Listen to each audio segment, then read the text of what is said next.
CDS general Bipin Rawat और मधुलिका रावत की बेटी कृतिका और तारिणी ने अपने माता पिता की अस्थियां विसर्जित की है। जनरल रावत की दोनों बेटियों ने हरिद्वार के गंगा नदी में अपने माता पिता की अस्थियां विसर्जित की।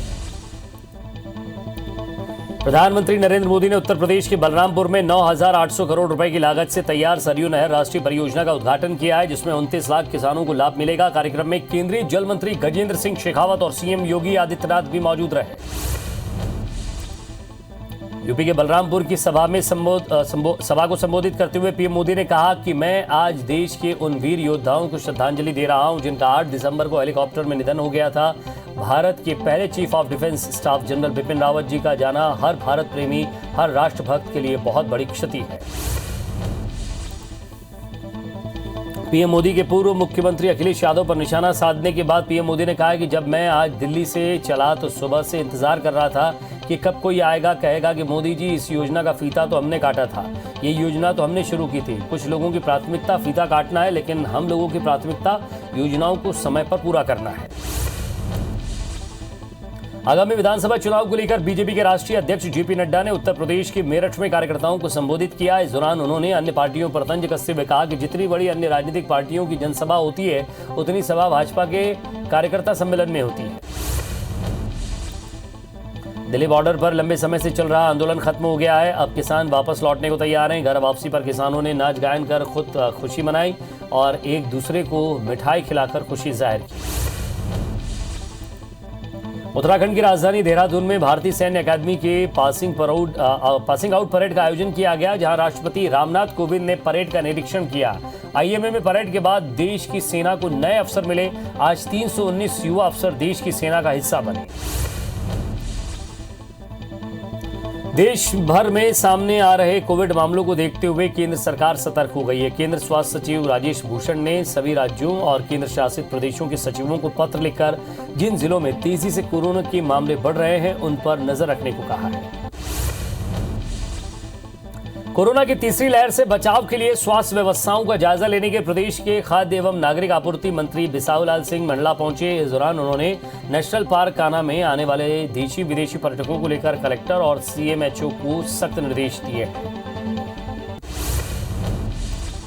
एमपी में पंचायत चुनाव पर सुप्रीम कोर्ट में सुनवाई टल गई है। अब 13 दिसंबर को अगली सुनवाई होगी। पंचायत चुनाव में रोटेशन प्रक्रिया का पालन नहीं करने पर याचिका लगाई गई थी।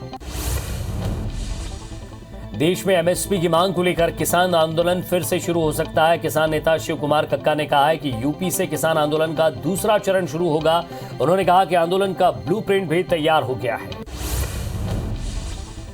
विश्व हिंदू परिषद ने पूरे देश के हिंदू मंदिरों का संचालन सरकारी नियंत्रण से बाहर करके हिंदू ट्रस्टों को सौंपने की मांग की है और ऐसा न होने पर देशव्यापी आंदोलन की चेतावनी दी है। जबलपुर पहुंचे विश्व हिंदू परिषद के राष्ट्रीय कार्याध्यक्ष आलोक कुमार सिंह ने कहा है कि जब देश में मस्जिदों, गुरुद्वारों और चर्चों पर सरकारी नियंत्रण नहीं है, तो क्यों सिर्फ हिंदू मंदिरों को सरकार अपनी कमाई का जरिया बना रही है। चित्रकूट में 13 से 15 दिसंबर के बीच हिंदू एकता महाकुंभ का आयोजन किया जाएगा, जिसमें 15 दिसंबर को संघ प्रमुख मोहन भागवत भी शिरकत करेंगे। इस दौरान धर्मांतरण, आबादी नियंत्रण समेत कई मुद्दों पर चर्चा होगी। ग्वालियर में ड्रोन मेले की शुरुआत हो गई है। सीएम शिवराज सिंह चौहान ने मेले का उद्घाटन किया। इस दौरान केंद्रीय मंत्री नरेंद्र सिंह तोमर और ज्योतिरादित्य सिंधिया भी मौजूद रहे। कोरबा जिले के जटका थाना क्षेत्र के एक हेड कांस्टेबल का नशे की हालत में एक वीडियो वायरल हो रहा है। वीडियो में हेड कांस्टेबल एक परिवार के सदस्य को धमकाते हुए नजर आ रहा है। बेमेतरा जिले के नवागढ़ थाना क्षेत्र में पिकअप और ट्रैक्टर के बीच जोरदार टक्कर हो गई है। इस भीषण सड़क हादसे में 3 लोगों की मौके पर ही मौत हो गई, जबकि 6 से ज्यादा लोग घायल हो गए हैं। बताया जा रहा है कि ट्रैक्टर में करीब 40 लोग सवार थे, जो जन्मोत्सव कार्यक्रम से वापस अपने गांव बुंदेला लौट रहे थे। छत्तीसगढ़ के बीजेपी नेता नंद कुमार साय की कार को लोडिंग वाहन ने टक्कर मार दी है। इस हादसे में नंद कुमार साय बाल बाल बचे। फिलहाल ड्राइवर को पुलिस ने हिरासत में लेकर लोडिंग वाहन को जब्त कर लिया है।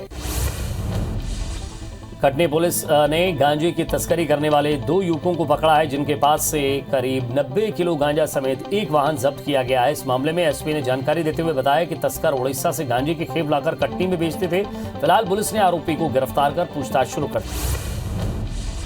जांजगीर चांपा के पामगढ़ क्षेत्र के 35 बंधक मजदूरों को जिला प्रशासन की पहल के बाद पुणे से मुक्त कराया गया है। दरअसल मजदूरों ने कलेक्टर से गुहार लगाई थी, जिसके बाद पुणे के प्रशासनिक अधिकारियों को पत्र लिखा गया था और फिर मजदूरों को छुड़वाया गया है। छत्तीसगढ़ में ओमिक्रॉन को लेकर राहत भरी खबर है। कोरोना के नए वेरिएंट की पहचान के लिए भुवनेश्वर लैब भेजे गए सैंपल की रिपोर्ट नेगेटिव आई है। बिलासपुर आए 2 विदेशी यात्रियों का सैंपल पिछले हफ्ते की जांच के लिए भेजा गया था। ये दोनों 15 नवंबर को यूके और मालदीव से बिलासपुर आए थे। कोरोना रिपोर्ट पॉजिटिव मिलने के बाद दोनों को आइसोलेट किया गया।